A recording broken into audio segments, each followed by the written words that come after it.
Sweep, la parole est aux danseurs hip-hop.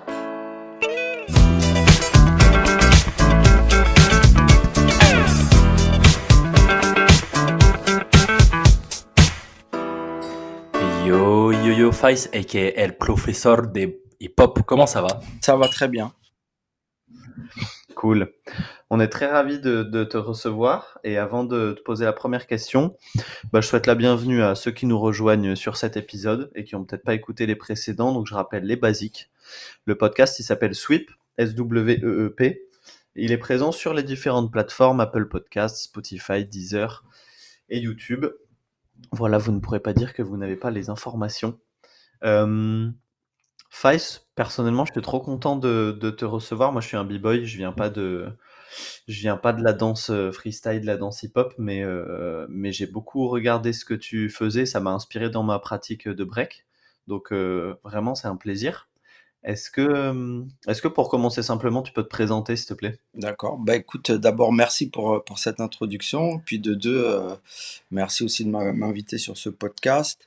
Dans les grandes lignes, je m'appelle donc Philippe Almeida, mais on me connaît plus sous le nom de Face. J'ai 43 ans. J'ai commencé la danse dans les années 90, 92, 93. Et puis voilà, je suis passé par beaucoup de danses, en tout cas les danses qui définissent un peu l'univers des danses hip-hop. Euh, voilà, j'ai fait partie de plusieurs groupes, notamment Section C, Prophénomène, les compagnies comme Trafic de Style, et puis récemment ma compagnie Mouvematic, Serial Steppers aussi.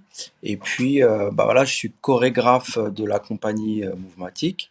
Et je suis aussi, donc je me considère plus aujourd'hui comme passeur culturel. Ça veut dire que je suis à la fois transmetteur, donc je donne pas mal de cours, je transmets vraiment mon expérience et puis mon savoir au sein de deux formations. Et puis voilà, je suis toujours dans le four, comme j'aime bien dire, dans le sens où je suis toujours connecté à la culture, quelle que soit la forme, l'environnement. J'ai toujours un regard très, très intime sur la culture. Voilà. Donc, en gros, voilà, je suis vraiment à ma place aujourd'hui. Je me sens à ma place aujourd'hui, quoi.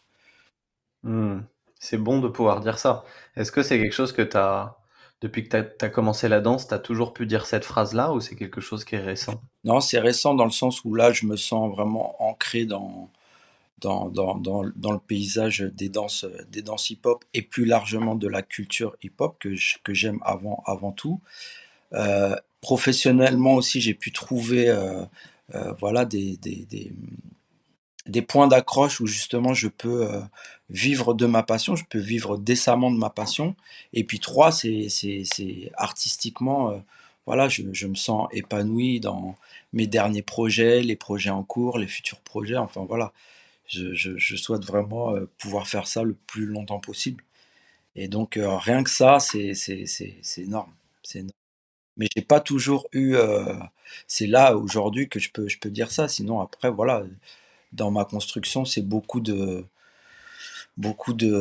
chemins, beaucoup de fausses routes et des fois des impasses, et puis un retour à la base, un retour à la maison pour pouvoir après repartir. Ça a beaucoup été des allers-retours qui ont fait cette expérience aussi. Hmm. Et cet épanouissement, est-ce que c'est des choses que tu avais déjà au début quand tu as commencé la danse ou ça a mis beaucoup de temps avant de réussir à le trouver? Non, je pense que, comme beaucoup, j'ai testé des choses, et puis au départ, quand je commence, voilà, je suis un ado en construction, quoi. Donc il y a beaucoup de choses dont j'ai pas encore idée. Au début, quand je saute dedans, c'est une pratique pure et simple, sans même, sans même aucune idée, voire aucune idée de projection dans quelque domaine que ce soit professionnel, que ce soit artistique. Au début, c'est vraiment une urgence de bouger avec mes copains, et voilà, c'est surtout ça. Et c'est quoi le déclic qui a fait que tu t'es dit, je veux que ça devienne mon métier, je veux m'investir à fond dedans? Alors, le déclic, c'est que très, très rapidement, nous, on a été pris, disons que notre processus comment dire, d'éducation, on va dire, à la fois artistique et culturelle.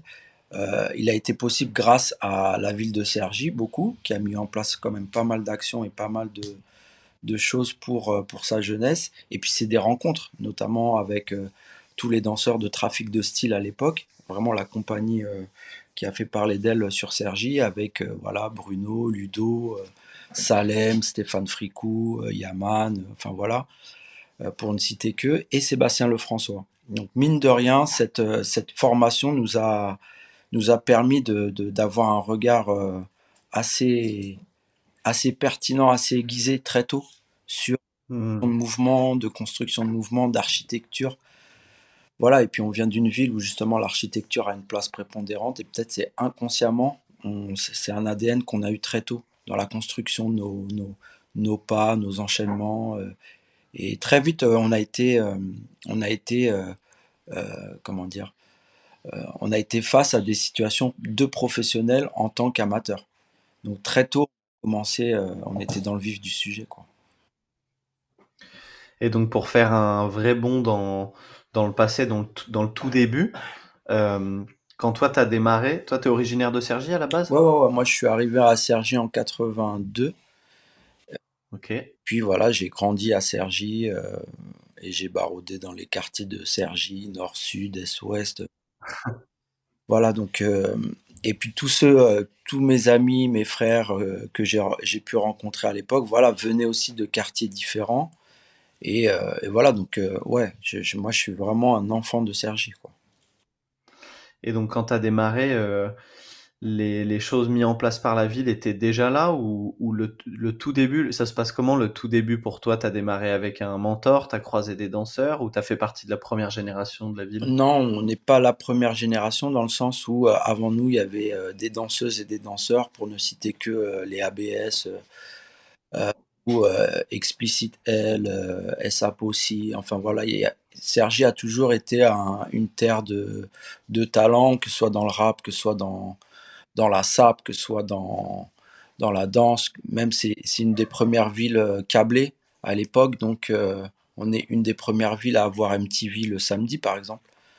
Euh, et donc voilà, voir des clips vidéo. Donc tout ça a contribué à faire et à donner une particularité à, à la ville de Cergy. Et derrière ça, politiquement, Cergy, c'est toujours la ville de Cergy s'est toujours positionnée. C'est une ville de gauche, c'est une ville qui mise beaucoup sur la jeunesse. On a des universités, on a des polytechniques, enfin voilà, on a une université scientifique. Enfin voilà, c'est une ville très très jeune, très dynamique. Mhm. Et la ville s'est toujours positionnée clairement en faveur de la culture. Et donc on a bénéficié bah, voilà, de structures, de financement qui nous ont permis de grandir. Et puis après, en termes de mentors, on n'a pas réellement eu de mentors, mais on a eu des grands, en fait, voilà, des grands qui nous ont marqués. Et voilà, je pense qu'après, c'est comme ça, peut-être de manière inconsciente, qu'on a pris cet ADN aussi sergissois, quoi.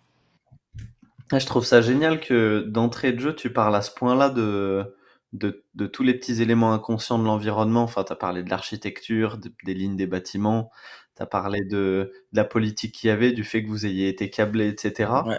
Euh, Il y a plein de personnes qui, des fois, on démarre et on se demande pourquoi ça avance pas assez vite ou pourquoi ça marche pas pour nous. Et on a peut-être des fois l'impression que c'est dû que à nous. Et quand je t'entends parler de tous ces éléments de l'environnement, euh, est-ce que toi, tu dirais que notre réussite et comment on se développe artistiquement, ça dépend un petit peu de nous, mais aussi beaucoup de notre Ouais, ouais, environnement? je pense qu'il y a beaucoup de. Et ça, je peux t'en parler maintenant, puisque j'ai un regard tout autre sur mon héritage, en tout cas, qui est le mien, et puis ceux qui ont partagé aussi mon expérience dans ce monde-là. Mais c'est vrai que aujourd'hui, je regarde autrement l'environnement dans lequel j'ai commencé. Et je me dis, ouais, il n'y a pas que nous, en fait. Il n'y a pas que la musique, il n'y a pas que nous, il n'y a pas que. Enfin, c'est un environnement aussi, à la fois Mm. physique, urbain, et puis après toutes ces particules qui sont autour de toi, qui manifestent vraiment, que ce soit des choses que tu as vues le temps d'un regard, mais qui t'ont marqué, mais dont tu n'as pas idée maintenant. Et des années plus tard, tu te rends compte, ah ouais, en fait, le fait d'enregistrer des clips le samedi après-midi, puis les revoir dans la semaine, ouais, ça joue. Mmh. Le fait de savoir que, voilà, il y avait des plateaux rap dans les maisons de quartier, il y avait des après-midi, des choses comme ça. Tout ça, ça a contribué à, voilà, à des petits rituels, des petites traditions propres à la ville. Le fait de bouger dans les quartiers aussi, tel quartier, voilà, telle communauté aussi, parce que Cergy, c'est une ville, voilà, cosmopolite. Il y a beaucoup de, il y a beaucoup d'origines dans cette ville et c'est ce qui fait la richesse, quoi. Moi, j'ai grandi avec voilà, des Comoriens, des Pakistanais, des Sénégalais, des Capverdiens, des Français, des Portugais, des Polonais, enfin voilà, des Tunisiens, des Marocains. Donc voilà, c'était vraiment riche. Et peut-être ça aussi, ça contribue de manière inconsciente à nourrir aussi ton appétit, quoi, tu vois. Et du coup, ça me donne envie de te poser la question directe, vu qu'il y a sûrement des jeunes danseurs, danseuses qui nous écoutent, hem, de par rapport à l'environnement, est-ce que tu as des conseils de quelles seraient les bases de se construire un bon environnement? Et je parle, que ce soit socialement, mais aussi artistiquement, aussi l'endroit où on vit. Est-ce que toi, tu as l'impression d'avoir détecté des choses importantes dans de quoi on s'entoure pour réussir à se développer comme on veut artistiquement? Clairement, bah après, c'est vrai que ça dépend bien d'autres paramètres. Je pense que les lieux, les pratiques, les habitudes, bien sûr ça en joue, mais c'est pas tout. Je pense qu'il y a beaucoup de paliers en tout cas de niveaux comment dire de paramètres qui vont faire en sorte que tu pourrais t'épanouir bien mieux. Donc forcément il y a des lieux atypiques. Voilà, ça peut être, je sais pas, des centres socioculturels en tout cas, ou voilà, un bout je sais pas, de parquet, de centre commercial. En tout cas, des lieux qui font que on peut se réunir. Donc créer des endroits où on peut se réunir, ça c'est important. Avoir des espaces aussi sauvages, des lieux improbables. Moi, c'est ce que j'appelle ces hyperlieux en fait, qui peuvent devenir en fait ces endroits qui nous appartiennent. Voilà, ça peut être un parvis, ça peut être une petite place. Et c'est vrai que pour mon expérience à Cergy, il y a plein d'endroits comme ça dans la ville en fait, où Mmh. des hyperlieux qui peuvent devenir des lieux de pratique. Et puis après, voilà, c'est une communauté derrière. C'est qui t'entoure et après voilà, c'est des rendez-vous, donc tout ça effectivement je pense que ça peut aider et après il y a l'héritage, familial, il y a l'héritage, culturel, enfin tout ça qui joue et ça peut stimuler effectivement, peut-être une sensibilité artistique, chez les jeunes. En tout cas, c'est ce que c'est ce que je pense qu'il y a eu, et ça a été une réussite à Cergy pour beaucoup. C'est de mettre en place voilà, ces lieux déjà, ces espaces ouverts en fait. Donc, on en a eu plein, on en a plein à Cergy et je pense que quelque part, ouais, ça aide énormément. Et est-ce qu'avec la création de ta formation, il y avait un peu cette envie de créer un nouveau lieu, un nouvel environnement pour que les artistes puissent au mieux se développer ou pas? Ouais, ouais, ouais, je pense que c'est la base. La formation passeur culturel, c'est vraiment à l'image, enfin, pas calqué sur, voilà, une formation quelle qu'elle soit. Bien sûr, il y a des points communs sur la formation en général, la formation continue, il y a des grands points, il y a des grands axes, mais après, on a vraiment voulu la faire à l'image de ce qu'on a vécu et surtout créer ces espaces où on pourrait changer aussi les formats d'éducation et de transmission. Ça veut dire que voilà, le schéma habituel, une transmission verticale, je suis le prof, vous êtes les élèves, ouais, non, c'est carrément plus possible. Du coup, on a changé un peu, et puis aujourd'hui, l'accès à l'information est tellement grand que il n'y a aucune information qui peut t'échapper. Après, c'est là où tu sais regarder. Donc, si bien que là, pour la formation, on est plus sur un plan horizontal où justement, en termes de posture, et cette formation s'adresse vraiment à des stagiaires qui ont déjà un vécu. On ne fait pas de la formation du danseur. Bien créer un espace pour augmenter avoir un regard déjà sur sa pratique et puis augmenter le potentiel chez chacun, en fait, que ce soit dans le domaine de la transmission, de la création artistique ou de la gestion politique culturelle, quoi. Hmm. Bah écoute, ça tombe très bien que qu'on aborde le sujet. Après coup, bien sûr, on va parler aussi, je pense, de ton vécu de danseur de battle et de comment tu as construit ton style, etc. Mais puisqu'on est dans cette formation, on va développer un peu, déjà pour que ça soit clair pour les gens, on va dire, si on fait un petit état des lieux de ce qui se passe au niveau des formations professionnelles en hip-hop en France. Euh, des formations hip-hop en France, il y a eu plein de tentatives différentes dans différentes villes euh, pour tenter de professionnaliser le hip-hop et créer des espaces comme ça. Donc, on pourra faire un état des lieux après. Mais j'ai l'impression que toi, ta formation, elle part, euh, elle part d'un endroit légèrement différent par rapport à la plupart qui simplement veulent transformer les danseurs hip-hop en danseurs interprètes. Ouais. J'ai l'impression que la tienne, elle part d'un point de vue différent. Donc déjà, pour donner les informations de base, c'est une formation qui se fait en 2 ans, qui a lieu à Cergy. Est-ce que tu peux nous en dire plus sur les infos de base et d'où ça part, cette formation? Pour faire simple, vraiment, on pourrait dire c'est une formation qui prépare au futur professeur de danse. On pourrait dire ça de manière très synthétique et que tout le monde comprenne. Sauf que nous, on avait un souci avec ce mot professeur parce que moi, personnellement, je ne me sens pas professeur. Je me sens autre chose. Donc, on a cherché peut-être on a cherché longtemps comment se définir. Donc le terme passeur culturel est venu suite à une série de réflexions, d'échanges, et on est arrivé sur ce thème-là qui existe déjà, mais au Canada, qui est très utilisé, mais en France, j'avais jamais entendu. Donc on est resté sur ce terme-là, et en 2017-2018, on a eu une opportunité avec la ville de Cergy et notamment aussi l'association ON2H, de pouvoir investir nos forces et nos savoir-faire au sein d'un même projet d'éducation ou en tout cas de formation, de certification professionnalisante dans un premier temps. Et donc voilà, en 2018, l'occasion se présente, encore une fois avec le soutien de la ville de Cergy qui nous a permis de mettre ça sur pied. Et puis après, voilà, tout un travail d'ingénierie, de réflexion, de montage, voilà.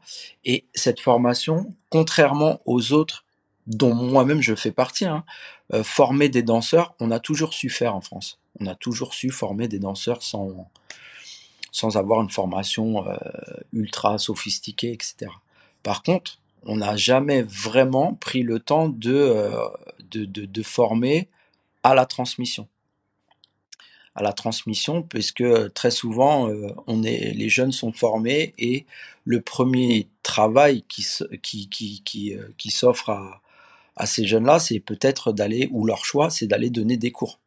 Parce qu'il n'y a pas forcément beaucoup de place dans les compagnies, il n'y a pas beaucoup de place non plus dans le monde de la grande production, télé, concert, tournée, comédie musicale. Les places sont chères. Et donc très souvent, le premier réflexe, c'est de donner des cours. Sauf que on n'a jamais réellement, à part des exceptions, tu vois, on n'a jamais réellement préparé, en tout cas, à ce travail de transmetteur et la responsabilité qu'on a quand on est pédagogue. Donc voilà, pour moi, c'était vraiment le point clé de cette formation. Et puis derrière, voilà, comment on a pu décliner ça voilà, ramener la dimension de la création artistique et puis aussi la connaissance de l'environnement culturel. Donc c'est comment on pouvait, au sein d'une formation sur 2 ans, travailler différentes compétences qui figurent dans un référentiel qu'on a rédigé, et voilà, et qui sont le cœur de cette formation. Voilà. Point. Toi, on t'a appris à enseigner ou pas? Moi, j'ai beaucoup regardé mes grands, en fait, que ce soit Max Lore ou Alex, qui eux sont diplômés DE Jazz, mais qui sont des danseuses, chorégraphes, danseurs, chorégraphes hip-hop avec je sais pas, une culture chorégraphique et une culture du corps immense. Et j'ai beaucoup appris en les regardant, en fait. Donc l'autodidactie aussi a fait partie, pour moi et pour beaucoup, hein, ça a été fondateur cas dans ma construction.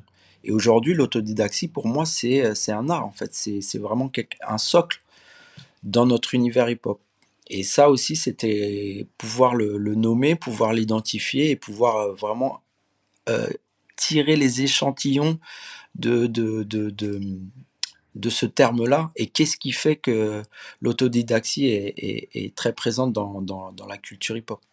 Comment forme ou comment ce que j'appelle l'intelligence de la rue ou la débrouille, tu vois, c'est cet aspect que même si on n'a pas toutes les infos, on va réussir quand même à créer, tu vois. Et du coup, pour réussir à transmettre un truc aussi volatile, j'ai envie de dire, que ce qu'on apprend dans la rue et dans la culture hip-hop, mais réussir à le mettre dans le cadre d'une formation entre des murs, etc. Ça se traduit comment, très concrètement, genre dans la journée d'un élève de cette formation Est-ce que tu peux nous décrire un petit peu comment se passe une journée type?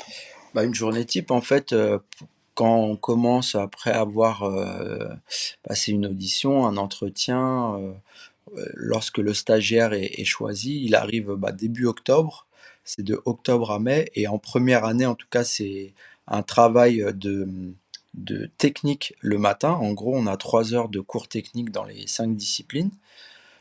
Break, house, hip-hop, freestyle et les danses funk style, donc popping et locking. Donc c'est vraiment revoir les bases, observer aussi la transmission de l'intervenant et approfondir son vocabulaire, ses techniques, ses références. Donc ça, c'est vraiment le matin. Et l'après-midi, on a des cours en histoire de la culture hip-hop, euh, en AFCMD, en, en musique et en atelier chorégraphique, entre autres. Et ensuite, pour les deuxièmes années, donc c'est une fois qu'on passe en deuxième année, on a moins de cours techniques, mais on a des trainings ciblés avec des intervenants aussi bien précis. On a ce qu'on appelle hip-hop, péda hip-hop. Donc justement, on va observer les fondamentaux de l'enseignement.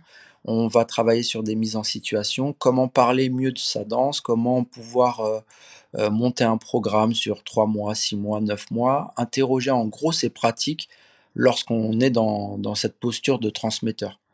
Et puis après, voilà, on a des intervenants de qualité avec sciences de l'éducation, gestéligence avec Ludo, on a anthropologie de la danse, histoire de la danse, on a AFCMD beaucoup plus poussé, un regard vraiment particulier sur le corps et comment relancer pédagogiquement ses élèves, comment faire progresser, comment évaluer des niveaux, comment évaluer tout court, une évaluation diagnostique, sommative et certificative par exemple.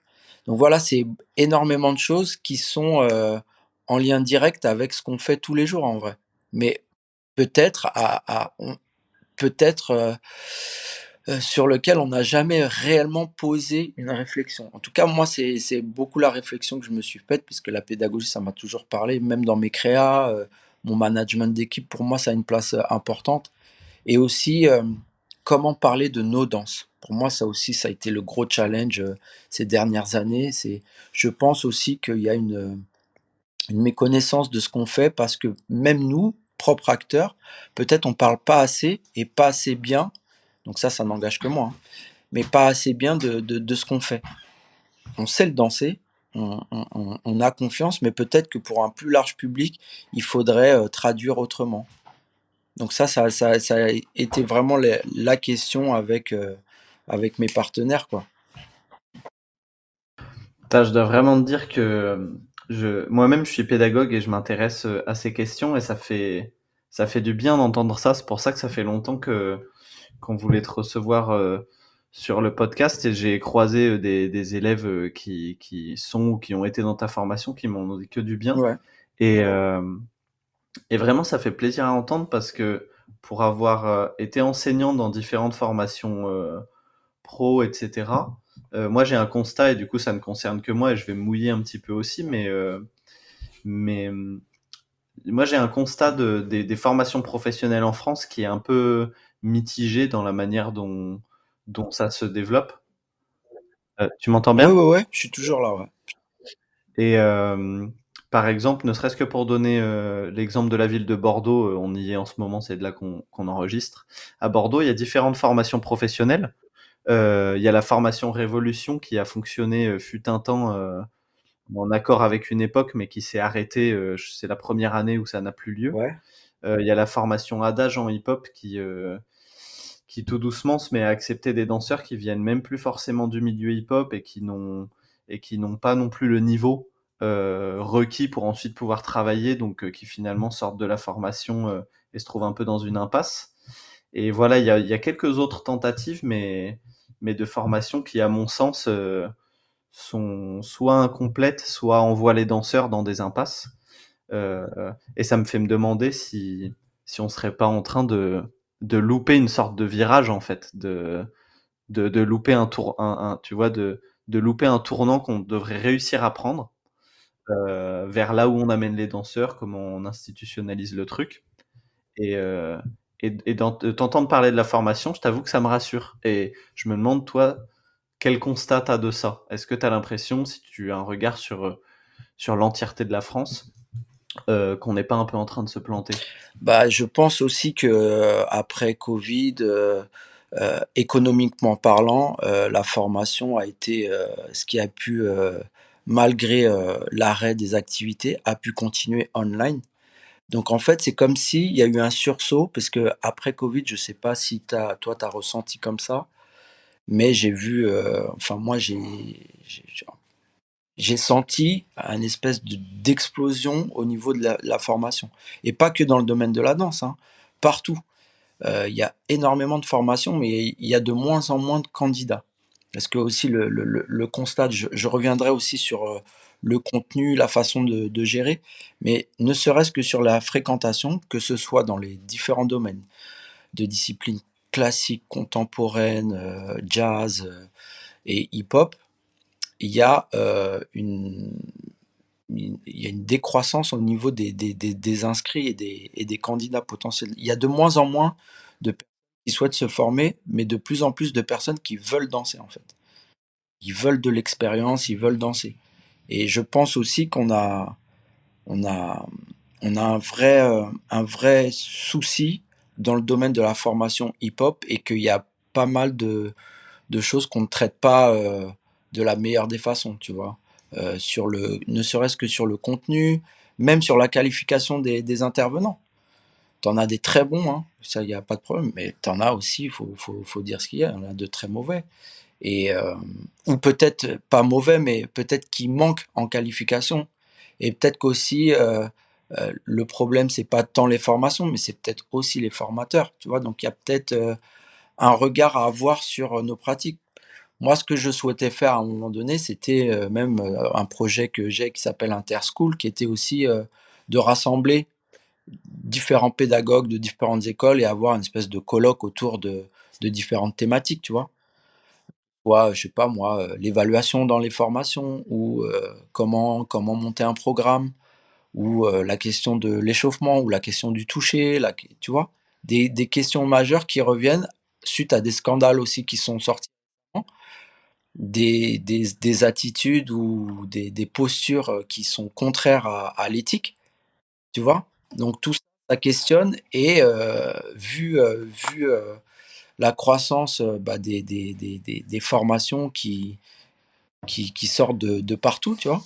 C'est surtout la crédibilité qu'il va y avoir derrière. Donc il y a aussi une étude, qui est sortie sur, la transmission avec, Aurélien Diacoune et Louis Jésus.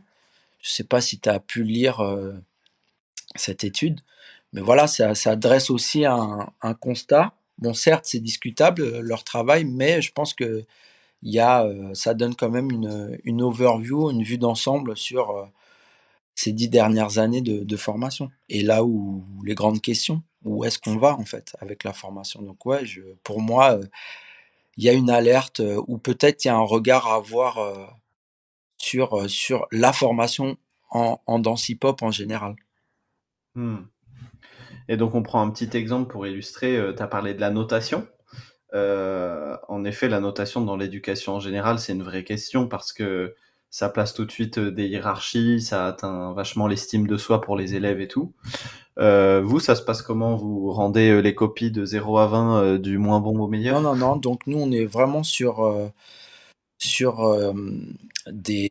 beaucoup d'appréciation. Donc c'est un travail aussi, bon là, vu qu'on est certifié Calliope et que très bientôt on sera aussi au RNCP, au Registre national des certifications professionnelles. Donc on se doit aussi, en tant qu'intervenant et pédagogue, d'assurer aussi un travail de suivi. Donc on est beaucoup sur de l'appréciation en contrôle continu. Après, il y a des évaluations, bien sûr, certificatives et en cours d'année qui vont compter, mais on est beaucoup sur un barème A, B, C, D. Tu vois, donc on est dans un barème, un système de couleurs, voilà, parce qu'on sait très bien aussi que beaucoup de danseurs, pas tous encore une fois, mais pour la plupart dans leur parcours, en tout cas, on a eu deux, trois exemples forts qui nous ont aussi permis d'avoir cette réflexion autour du rejet face à la note, en fait. Avoir un 11 sur 20, avoir un 17 sur 20, voilà, qu'est-ce que ça veut dire en fait? Et est-ce vraiment ça qu'on cherche dans la formation? Parce qu'il y a beaucoup de choses qui passent par le corps et peut-être qu'une personne qui a du mal à l'écrit, mais qui est très, très, très, très, très douée par le corps, comment on fait le lien? Donc on a eu ces réflexions et puis on a des comités de pilotage avec les intervenants où ce sont des réflexions, qu'on a perpétuellement en fait. Et la formation, elle est à chaque année, à chaque, on a deux moments dans la saison, on est obligé de faire des points d'étape par rapport aux promotions qu'on a, par rapport à comment ces promotions-là vivent la formation. Et on crée beaucoup d'espaces libres aussi, où les stagiaires, ce ne sont pas des élèves, c'est vraiment des stagiaires, peuvent aussi avoir un propre regard sur eux. Et eux-mêmes peuvent être aussi critiques sur la formation. Donc tu vois, c'est vraiment un lieu où, à la fois d'expérimentation, mais aussi où on va, travailler pour valider certaines compétences. Tu vois? Donc c'est beaucoup ça qu'on met en avant, mais on est toujours dans un débat parce que la formation, ouais, on peut la questionner à bon nombre d'endroits, tu vois? Carrément. Voilà. J'ai l'impression que c'est quelque chose des fois qui revient souvent quand on parle de notation et qu'on veut un peu changer la manière dont on note de base, donc avec des notes sur 20 et tout ça, de faire un truc sur A, B, C, D ou des couleurs. Et j'ai l'impression que c'est pas vraiment ce qui va changer la donne parce qu'au final c'est juste comment dire baisser on va dire l'échelle de notation à juste sur quatre choses différentes, donc A, B, C, D. Et j'ai l'impression que la chose qui va vraiment changer l'interprétation de ces notes, c'est tout ce qui va être derrière et comment l'enseignant va euh, va euh, va ouais, va emmener les élèves, va accompagner les élèves dans l'interprétation de ces notes. Vous, c'est qu'est-ce qui est mis en place par les enseignants? Il y a beaucoup d'accompagnement, il y a beaucoup aussi de, comme je te dis, que ce soit les appréciations, elles comptent énormément, hem, comment dire? Les entretiens individuels pour faire le point, les questions du moment, c'est vraiment être présent tout du long et avoir cette capacité d'écoute et surtout après faire le point en termes de compétences. Est-ce que c'est des compétences, acquises, non acquises, en cours d'acquisition? Voilà, c'est ça aussi. Mm. L'enrichissement du vocabulaire, la didactique, c'est, le champ référentiel, c'est tout ça aussi qu'on et en fait, nous, c'est plus un tremplin vers aussi une attitude à avoir dans les années d'après et c'est aussi, le développement de formation continue, formation courte, comme on est en train de lancer, par exemple, avec Olivier Lefrançois, ou Irénée Blin, voilà, ce sont des ou Camille Thomas, donc vraiment, ce sont des mettre en place des formations courtes avec des intervenants qu'on peut parsemer aussi dans l'année et certains danseurs pourraient avoir accès. Tu vois ce que je veux dire? Dans le sens où cette formation-là, elle est pas, c'est pas en 2 ans, tu vas devenir un pédagogue et c'est bon, tu vois? Mm. Mais par contre, ça va te donner une discipline à réfléchir à chaque fois sur ta pratique parce que tous les jours, tu apprends. Tous les jours, tu apprends et puis après aussi désapprendre peut-être, déconstruire tes certitudes que tu peux avoir, je sais pas, pendant 2 ans et l'année d'après, voilà, c'est totalement remis en cause. Mais une fois sorti de cette formation, le passeur culturel, il a toujours cette responsabilité voilà, de réinterroger sa pratique, d'essayer d'être voilà, toujours meilleur. Tout comme on le fait en danse quand on s'entraîne, par exemple. L'entraînement, c'est voilà, t'es pas arrivé, tu as toujours quelque chose à revoir. Si tu as fait à gauche, bah, essaye à droite, je sais pas, tu vois, c'est la base. C'est la base. Et donc, c'est cette discipline-là aussi qu'on met au cœur de cette formation. Pour rester encore dans ce sujet sur peut-être une dernière question avant de bifurquer, j'aimerais te poser une question sur les bases et comment on décide de quelle base on transmet. Parce que je prends l'exemple du break, c'est le truc que je connais le mieux. On a des bases en top rock, en footwork, et on a acté que le six step, le 3 temps, le 6-6, c'était des bases, mais à la base de ça, ces mouvements-là ont été inventés par des gens et ça appartenait à des gens avant qu'à un moment donné, ça bascule dans le vocabulaire de base. Mais c'est quand même toujours en débat et c'est toujours en évolution. Vous, dans la formation, vous avez réglé comment cette question-là de définir ce que vous transmettez comme base? Pour nous, on est vraiment, alors on est sur un équilibre très, très périlleux aussi parce qu'on est à la fois dans cette libre pratique. Donc ça veut dire que par exemple, on a des intervenants qui tournent, donc on va avoir peut-être un langage commun, notamment dans les funk style, ce qui a été établi comme mouvement fondateur. Et après, quand je te dis les bases, pour nous, c'est plus des bases d'un point de vue compétences générales. On va mettre l'accent déjà sur des compétences dites générales, je sais pas moi, tenir en équilibre, la coordination, les tours, les sauts, la mobilité de la colonne, enfin voilà. On est déjà sur un registre de base, de fondamentaux de corps qui dansent et que l'ensemble des stagiaires doivent avoir.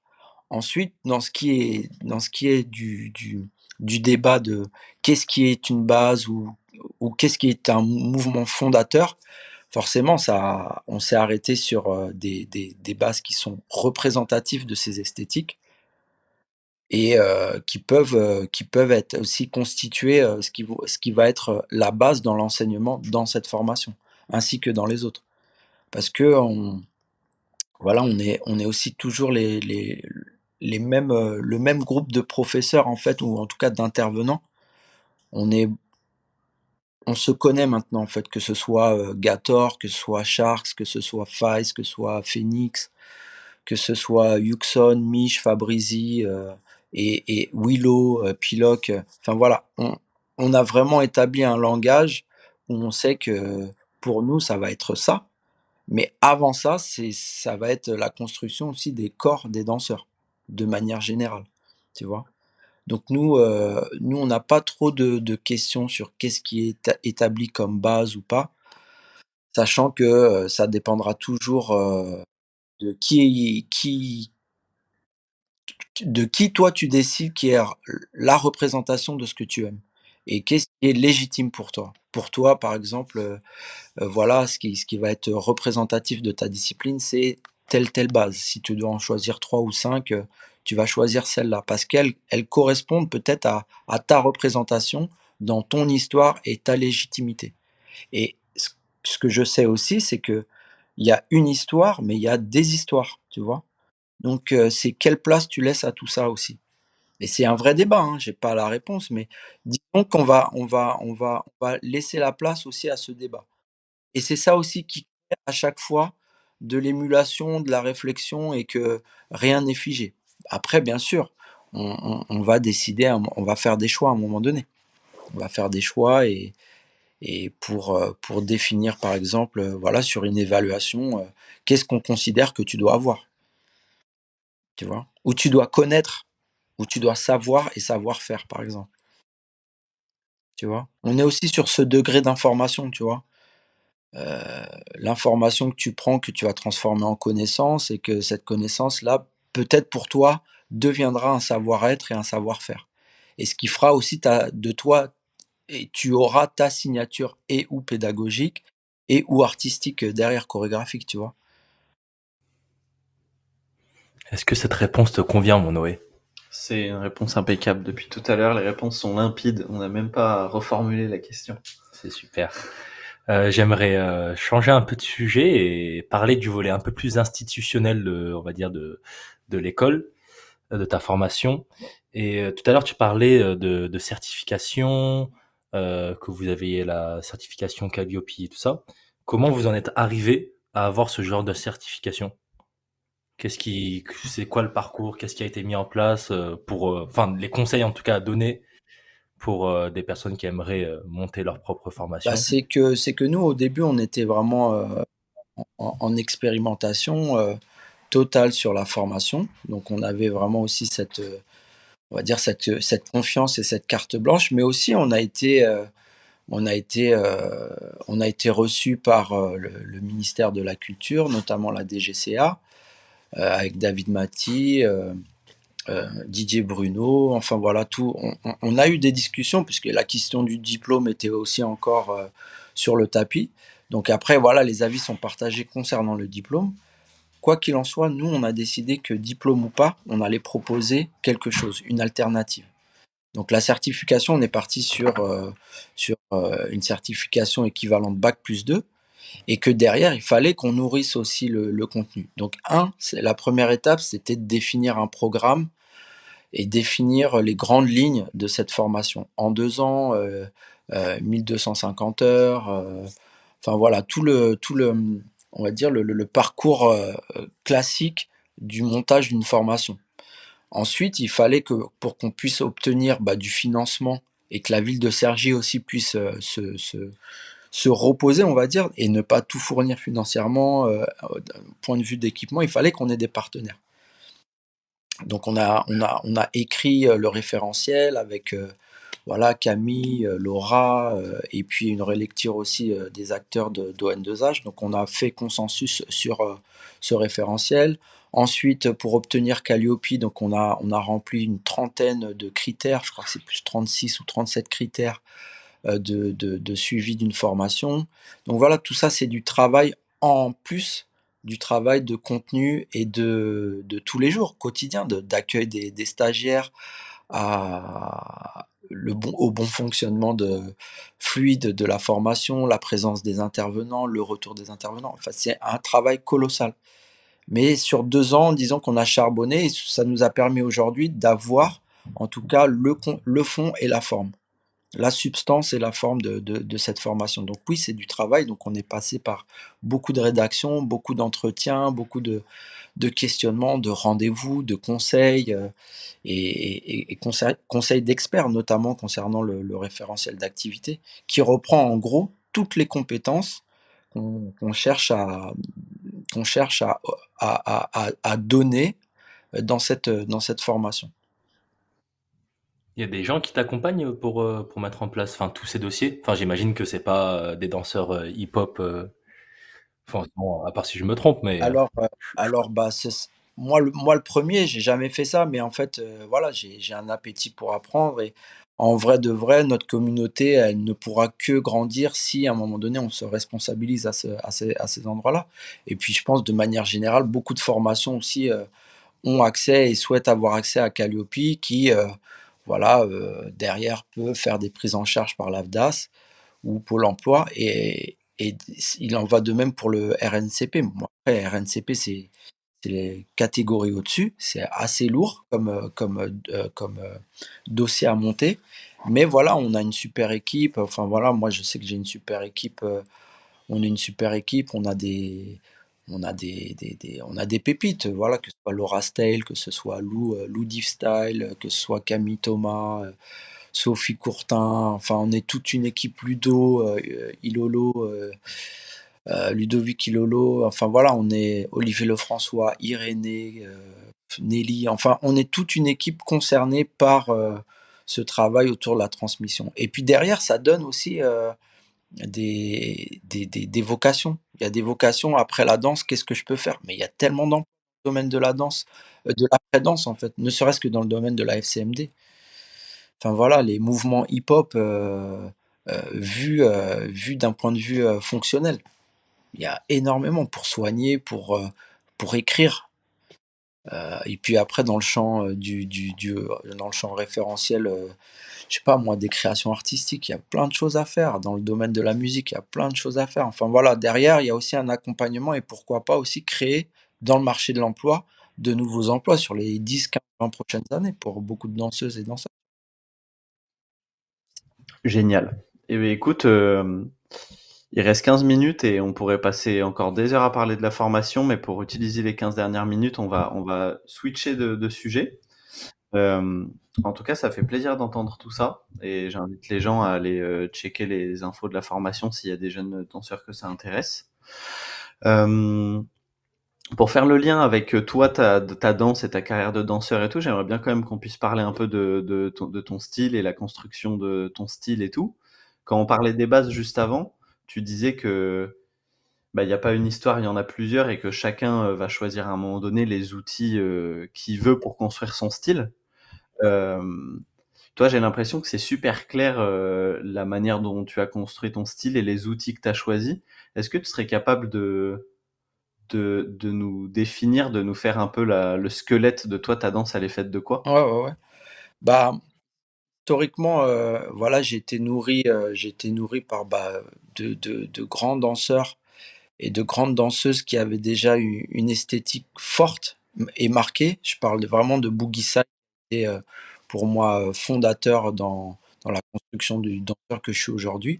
Des rencontres aussi avec des personnes qui ont su très tôt éveiller la curiosité et le sens du geste, que ce soit Sébastien Lefrançois, que ce soit, Max Lore et Alex, que ce soit Francis Mbida, que ce soit Paul-Eric Njonga. Donc voilà, ce sont pour moi des personnes qui ont été des personnes clés dans ma construction.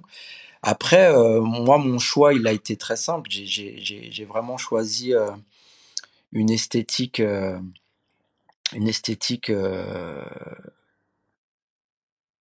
J'avais vraiment un appétit, une appétence aussi pour les formes graphiques. Et à l'intérieur, qu'est-ce qui se passait à l'intérieur de ces formes, comment ça circulait aussi. Aujourd'hui, je suis capable de dire ça, puisque peut-être avant c'était inconscient. J'aimais beaucoup les Lego quand j'étais petit. Moi, j'ai fait le lien il y a pas longtemps que j'aimais construire, suivre le mode d'emploi et j'aimais aussi créer mes propres objets quoi, à partir de ces pièces. Et j'ai l'impression qu'avec ma danse, c'est un peu aussi ça. Comment je vais pouvoir faire un travail d'assemblage, mais aussi comment après derrière je vais pouvoir faire aussi un travail de sensation. Donc voilà, ma danse, voilà, elle est beaucoup basée en tout cas à l'international et comment moi on me reconnaît, enfin voilà, certaines préférences ou certaines esthétiques, on parle beaucoup de voilà, de lignes, d'angles, de courbes, de points fixes ou ce que moi je vais appeler les checkpoints, toutes les attaches, les connexions, ce que j'appelle aussi la technique de la douche ou cette circulation à travers. Attends, je veux bien qu'on fasse une petite pause sur cette technique. J'adore le nom.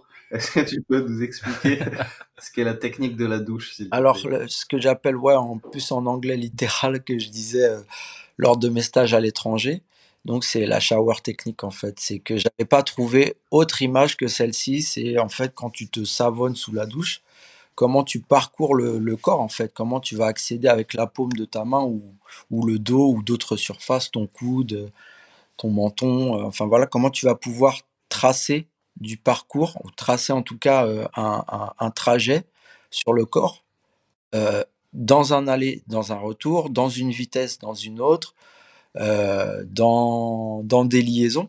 Et en fait, cette shower technique, en fait, elle a fait un peu pas ma réputation, mais dans le domaine de la transmission, beaucoup aujourd'hui me reparlent de shower technique et de checkpoint ou de ghetto kinétique en tout cas.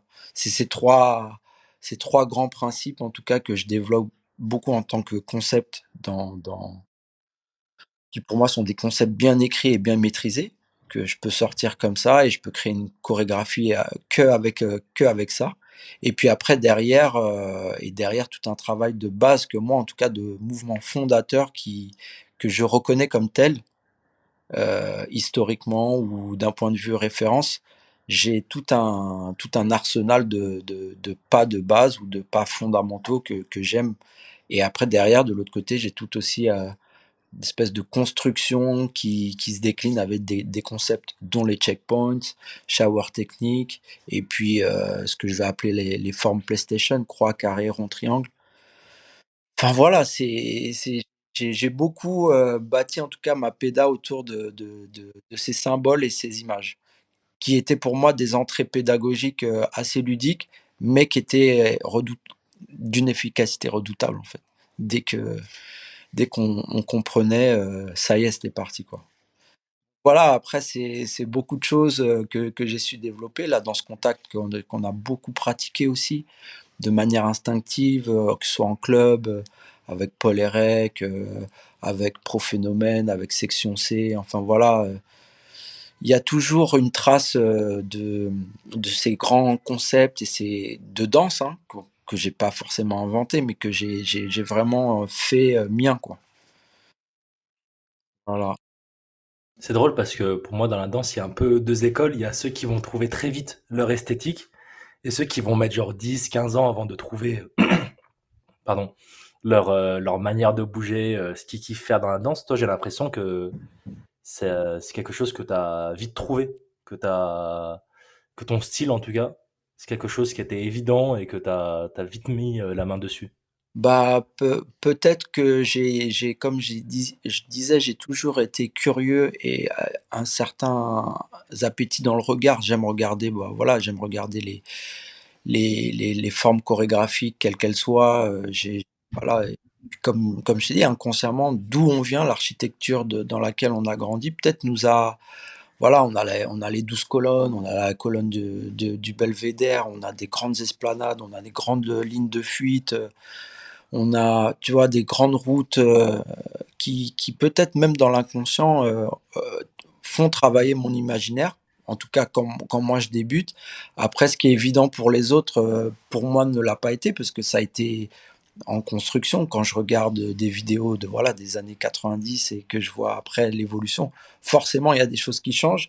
Peut-être ce qui est resté intact, c'est ce regard un peu innocent, et toujours d'enfant, à découvrir ou redécouvrir certaines choses, quoi. Et moi, tu vois, des fois, je me sens victime de ma curiosité dans le sens où, euh, dans ma pratique, quand je vais à l'entraînement, j'ai toujours une sorte de peur de fixer des outils et du coup, plutôt un appétit pour toujours essayer des nouvelles choses. Euh, mais je pense que c'est important quand même à un moment donné de choisir des outils, quelques outils pour que ça constitue un style. Est-ce que, comment est-ce qu'on sait quels outils nous vont bien et comment les choisir? C'est un certain regard aussi sur soi-même et une certaine honnêteté à avoir. Après, il y a pas de moi, je trouve pas de souci à être en roue libre et après revenir aussi à quelque chose de fondateur dans ta danse. Pour moi, c'est que des allers-retours en fonction, voilà, des humeurs, pardon, des obligations. Moi, je sais que, voilà, si je dois créer un show et que j'ai, par exemple, 3 jours pour monter quelque chose, voilà. Est-ce que j'ai l'espace pour faire du labo et créer? Si j'ai pas trop d'espace, bah, je vais puiser un peu dans ma caisse à outils, quoi. Et c'est un peu comme ça que je vois les choses. Je suis un peu, un artisan. Des fois, je vais être inspiré et boum, voilà, je vais partir dans quelque chose de complètement nouveau, de sensationnel dans le corps, complètement nouveau ou peut-être déjà vécu, mais que je réactive. C'est pour ça que je parlais de fréquence aussi. Il y a des choses qu'on a en nous, mais que voilà, tu as fait il y a 2 jours, il y a 7 ans, il y a 3 mois et que tu vas réactiver dans 2 jours, tu vois? Donc c'est beaucoup d'allées et venues grâce à la mémoire, à plus ou moyen long terme et pour moi aussi, je garde toujours, de côté pour sécuriser, par exemple, voilà, ces outils. Que ce soit dans ma pédagogie, que ce soit dans ma création, lorsque, voilà, je vais monter, un ensemble, une partition ou quand je vais ou je veux parler de ma danse, tu vois? Comme ça me permet d'avoir, un socle, solide et après je peux graviter autour. Mais en tout cas, ma base, elle est solide. Puisqu'à un moment donné, même si tu veux parler de toi, tu es obligé de revenir à ta source. Et dans une danse qui pourrait paraître géométrique et voire même mathématique comme la tienne, on pourrait penser que du coup c'est plus compliqué de trouver des portes vers l'émotion et vers l'organicité, je sais pas comment dire. Est-ce que toi, à l'intérieur de ça, tu as trouvé des portes pour mettre de l'émotion dans ta danse? Ouais, puisque ouais, même ce travail de théâtralité, ce travail, moi mes mains, si on regarde bien, mes mains elles sont toujours expressives. Il y a toujours une histoire de regard qui va leader de mouvement, qui va être en tout cas initiateur de mouvement. C'est pas que je fais des croix, des ronds, des carrés, des triangles. Mais à l'intérieur de ça, ouais, il y a une vie et après c'est à qui veut bien être sensible à ça. Mais voilà, sur le solo weakness, par exemple, il y a justement, je fais un pied de nez à cette, géométrie et je suis beaucoup dans ce travail, de sensible, d'émotion, d'intention. Même si voilà, pour moi, dans tous mes mouvements, il y a une intention, voilà. Mais je sais que, par exemple, sur un travail au plateau, que ce soit dans Reboots, que ce soit dans Weakness, que ce soit dans Kick Explicit ou dans Inside Data dernièrement. Voilà, c'est ça aussi. C'est la place. Qu'est-ce qui fait spectacle aussi quand je fais un travail au plateau? Et bah, des fois, c'est plus trop la forme, c'est vraiment quelle substance je mets à l'intérieur de telle ou telle chorégraphie, quoi. Donc, ouais, pour moi, j'ai toujours cette question de balance. Je peux être capable de faire un ballet d'ensemble super graphique et tout comme je peux faire quelque chose de beaucoup plus organique, beaucoup plus, je sais pas, poétique, sensoriel, enfin voilà. Pour moi, c'est ça aussi que j'aime faire. Hmm. Le, Toi, t'as fait plein de battles, t'en as encore fait dernièrement. Je sais pas si tu comptes en faire et tout. T'as souvent été sur scène. Le track, c'est quoi? C'est un truc que t'as souvent côtoyé? C'est un truc qui te concerne pas? Tu gères ça comment? Moi, je trouve que, enfin, je dirais pas le trac, je dirais, enfin, l'excitation, la pression, après, on lui donne le mot qu'on veut, hein. Mais hem, cette excitation, en tout cas, moi, je l'ai ressentie. Au début, c'était une peur, mais une fois que j'ai franchi ce cap-là, ça s'est transformé, voilà, en courage et en envie, en fait. Une envie de faire battle, de faire mieux, d'aller plus loin, de se surpasser. Donc ouais, que dès que je monte sur scène, bah, j'ai toujours cette petite flamme et bah, peut-être que bon, maintenant je fais moins de battle, mais j'ai toujours cette flamme quand, par exemple, il faut faire un passage dans un cercle ou enfin voilà, j'ai toujours cette excitation, elle existe toujours et ça, je pense que voilà, ça part pas. Après le battle est un autre, contexte, c'est une compétition, c'est d'autres choses, voilà, tu es soumis à un jugement, enfin voilà, après à toi d'accepter ou pas. Mais, pour moi, voilà, c'est le battle, a été aussi une grande, grande, grande, un grand chapitre en tout cas dans ma construction et c'est là aussi que j'ai pu valider, que ce soit ces concepts-là ou cette griffe en fait qui nous a défini longtemps, la section C avec Paul Hérec. Heu, voilà, c'est le battle, ça a été le lieu d'affirmation aussi. Hmm. T'as un battle ou un moment où cette excitation était à son paroxysme ou pas? Ouais, je crois vraiment le meilleur, bah, il y a Battle for Rhodes, qu'on a fait l'année dernière qui était un battle, bon assez voilà, il y avait pas d'enjeu de victoire, mais c'était vraiment, un enjeu de bien danser face à mes collègues, mes partenaires, de toute une vie de battle qu'on a fait il y a un peu plus d'un an et sinon, j'avais eu un super feeling, à cette rencontre-là. Mais le sentiment d'excitation et de me dire: «Ouais, là, franchement, je me sens bien», c'était en 2017, au Summer Dance où, voilà, sur les derniers rounds, bah, voilà, je me sens dans ma chambre, en fait, et cette excitation de, bah, voilà, de casser un peu, les barrières, d'aller plus loin. Tu dans Au-delà de ta danse réflexe, en fait, tu vois?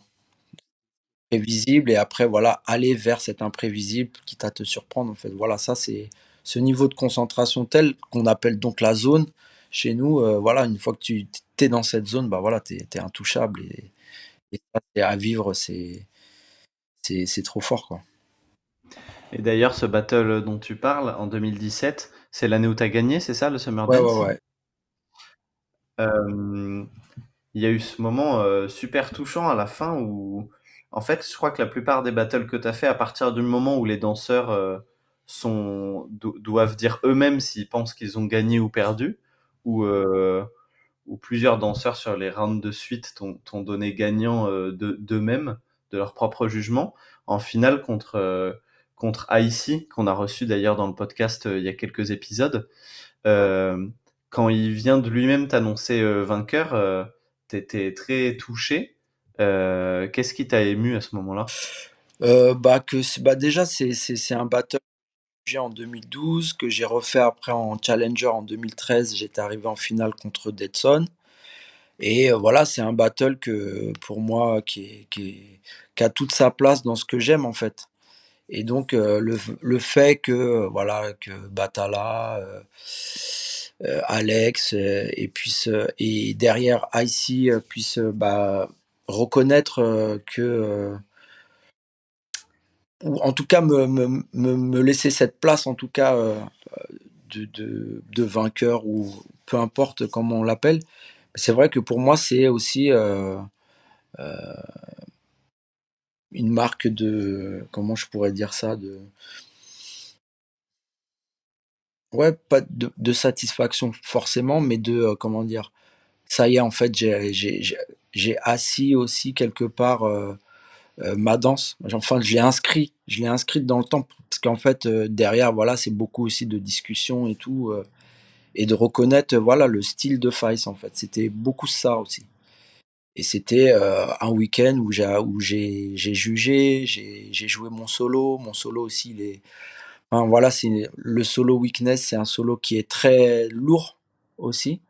Donc j'avais déjà laissé beaucoup d'énergie, les jours précédents et ce jour-là, j'étais juste, vidé et en même temps, ressourcé. Donc c'était un fort moment et puis, c'est une satisfaction, voilà, de gagner un événement, reconnu. Voilà. Donc c'est cette reconnaissance-là, en fait, que pas simplement une victoire, c'est voilà, une reconnaissance et je paye une espèce de paix que tu trouves, tu vois? Ça y est, je l'ai fait, tu vois? Ouais. Ouais. C'est beau de finir sur sur ces belles paroles. On a un petit rituel dans le podcast.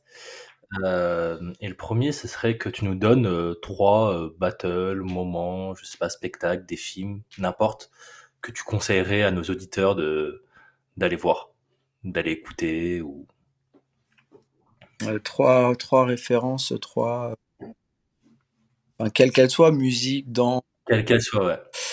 heu, alors là, tout de suite, alors ouais, moi, il y a des moments moi, il y a un spectacle que j'aimerais revoir aujourd'hui, c'est Epsilon de Coréam.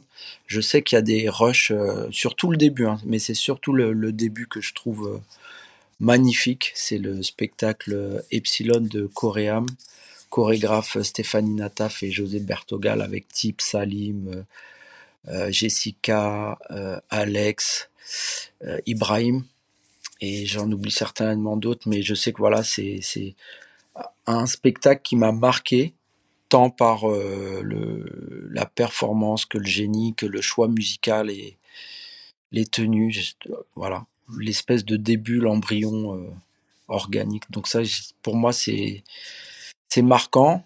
2, je dirais un battle que j'aime beaucoup, qui est aussi fondateur, c'est Paul Erec et Fice contre Deadson et Yuxon. Voilà, en termes de battle. Et je dirais mus- musicalement, musicalement, je dirais ouais, pas un album qui pour moi aussi que j'écoute encore différemment aujourd'hui, mais qui a été, voilà, qui a été fondateur dans la construction du danseur que je suis aujourd'hui, c'est le Slum Village Fantastique volume 2. Hmm. Et pour moi, voilà, si je devais partir sur une île et emporter deux, trois objets, un lecteur CD et ce CD-là, ça c'est. Mais voilà, puisque j'en ai pas parlé, mais voilà, il y a un producteur qui a été aussi fondateur dans mon esthétique, même dans mes choix et dans ce que j'ai pu créer. Voilà, ouais, c'est JD. Et je le dis souvent, hein, c'est que, ouais, pour moi, c'est le producteur qui a changé, en tout cas, ma danse, en tout cas. Par des Primo, des Pete Rock, des Beatminers, des High-Tech, et j'en passe, mais voilà, lui, en tout cas, sa musique m'a toujours touché particulièrement. Voilà. D'accord. On fait un lien aussi, pour finir, entre l'invité qu'on a eu avant et l'invité qu'on aura après toi. Avant toi, on avait Mounia, danseuse de WAC. Ouais, quoi, Mounia, ouais, la grande et belle Mounia, ouais. Exactement. Et on lui a demandé de te poser une question et avant ça de te définir en 3 mots. En 3 mots, elle a dit intemporel, mathématique et Face en 3e mot parce qu'elle avait pas de 3e mot. Et, euh, et elle a hésité longtemps avant de te poser une question. Elle avait l'air de vouloir poser des questions très profondes, mais elle a finalement opté pour te demander quand est-ce que tu allais venir faire un battle de WAC. Bah, très bientôt. Je pense que ça serait en tout cas un super challenge pour moi et d'ouvrir aussi, voilà. J'aime bien la danse électro, de toute façon même le travail de bras, j'ai toujours aimé, voilà, ces coordinations en jeu avec les bras, le dos et tout, pourquoi pas, ouais. Après, un petit peu d'entraînement, je pense, avant, avec elle peut-être, qu'elle me coach, voilà, pourquoi pas. Très bien. La personne qu'on reçoit après toi, c'est quelqu'un qui a une place assez particulière dans la culture hip-hop parce il est à la frontière entre une sorte de grand public, disons, et quand même la communauté hip-hop dont il vient, c'est Léo Walk. Je sais pas si tu vois qui Ouais, c'est. Léo, ouais. Euh, Déjà, est-ce que tu peux nous donner 3 mots qui te font penser à lui? Entrepreneur, euh, entrepreneur, je disais audace. Entrepreneur, audace et b-boy. Ouais. Ok. Et quel sujet ou quelle question t'aimerais qu'on aborde avec lui? Hum, Bah, peut-être la question de qu'est-ce que la création hip-hop pour lui? Hmm, Qu'est-ce que serait enfin une création hip-hop pour lui en fait? d'accord. Ouais. Eh bien, écoute, on lui transmettra de ta part, on le reçoit cet après-midi. En tout cas, Faïs, merci beaucoup. C'était vraiment un plaisir de Mm. discuter avec toi. Bah écoute, pareil, merci à vous. Après voilà, on peut discuter des heures parce que vraiment, c'est des sujets qui me plaisent et qui m'animent et qui sont aussi au cœur de mon travail. Donc c'est pas que constater, mais c'est aussi derrière proposer de la solution, que ce soit dans de la formation. Je trouve on a besoin de se former si on veut aller encore plus loin. On a quelque chose qui est tellement fort dans nos danses que il faut en prendre soin et ça passe aussi par se remettre en question. Et peut-être que des fois on a des difficultés à se remettre réellement en question. C'est un peu ça mon petit combat. Et puis voilà, hein, continuer, accompagner aussi les jeunes dans la professionnalisation sur le marché du travail et créer vraiment des choses solides, quoi. Hmm. Dans le temps et qu'une fois qu'on n'est plus là, qu'est-ce qui nous survit? Bah, c'est tout ce qu'on on aura pu mettre en place. C'est ça. Eh bien, écoute, on t'envoie de la force pour continuer ces projets-là. Merci. Ouais. C'était un vrai plaisir. Très inspirant. Merci beaucoup, les gars. Ciao, à bientôt. Allez, à bientôt. Bon dimanche. Au revoir.